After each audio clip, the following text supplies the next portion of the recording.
Hi friends, today video నేను ఏం చూపిస్తాను అంటే ఇవాళ ఆర్గానిక్ వెజిటేబుల్స్ ఎలా పండుతాయి, ఈరోజు మా ఇంట్లో ఎన్ని దొరికినాయో నేను చూపిస్తున్నాను.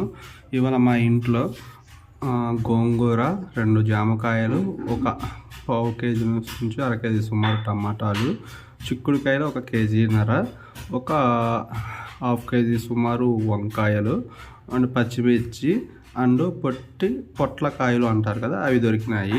కాకపోతే ఏంటంటే పచ్చిమిర్చి ఆల్మోస్ట్ ఒక హాఫ్ కేజీ నుంచి కేజీ దాకా కాసినాయి. కానీ మాకేంటంటే ఎన్ని నీడు అన్నీ మేము రోజుకి ఆ రోజు ఫ్రెష్గా కోసుకుంటాము. పొట్లకాయలు కూడా అంతే, ఒక 10 కాయల దాకా కాసినాయి. మేము ఒక 4 తీసుకున్నాము. ఇవాళ 4 తీసుకుని కట్ చేసాము. ఇంకా వంకాయలు వచ్చేసరికి ఒక 1.5 కేజీ దాకా కాసి ఉంటాయి. ఒక సుమారు మాకు ఎన్ని కావాలో అన్ని తీసుకున్నాము ఇవాళ.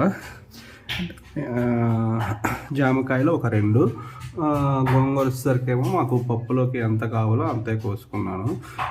ఇప్పుడు నేను ఇవి కోసినవి చూపించాను కదా, నేను మళ్ళీ అవి ఎక్కడ కాసినాయి ఎలా కాసినవి నేను మీకు డీటెయిల్డ్గా నెక్స్ట్ వీడియోలో నేను మీకు పెడతాను.